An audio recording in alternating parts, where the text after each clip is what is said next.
When investors invest in a multifamily syndication, you know what's the biggest fear they have? Of losing money. They're not afraid of getting less return.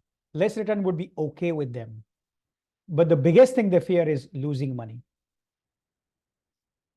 And there are three basic steps that the investors or you need to take to ensure that you don't lose your money. The first step is know thy operator. Now, this is a very, very, very important step. Because a lot of times in a syndication, the person you're dealing with is simply a fundraising front. They're not the actual operator. They're not the people who are acquiring and running the property. And a lot of times, investors have no idea about it. So it is very important that you actually find out who the actual operator is, and then look at their track record.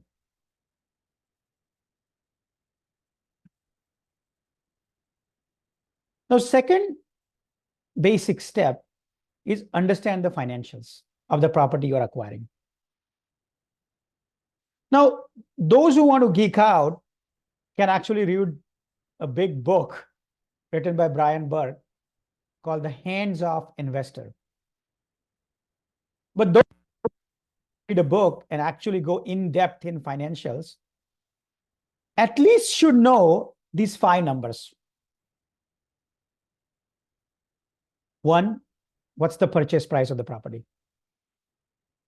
Second is how much total capital is being raised. Third, loan to value ratio at which the bank is giving loan. Fourth, the debt service coverage ratio, or the DSCR. That means after making the mortgage payment, how much cushion is there in case something goes wrong.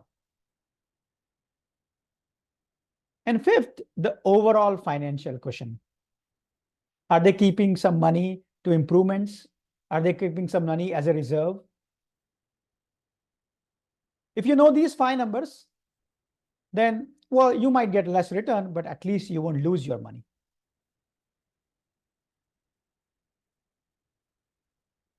The third basic step is assess the asset. That means look at the intangible properties of the property you are acquiring. So first is, of course, location. I don't need to say location, location, location. It's a cliche now. Property class, which means is it class A, class B, class C, class D? Tenant demographics. Are they lower middle class? Are they upper class? What kind of property and what kind of tenants are there? And the regional support. Does the operator have other properties in this region? Does the operator know this market? Do they know what upgrades to do in this market? So if you follow these 3 things, know thy operator, understand the financials, and assess the asset, you won't lose your money.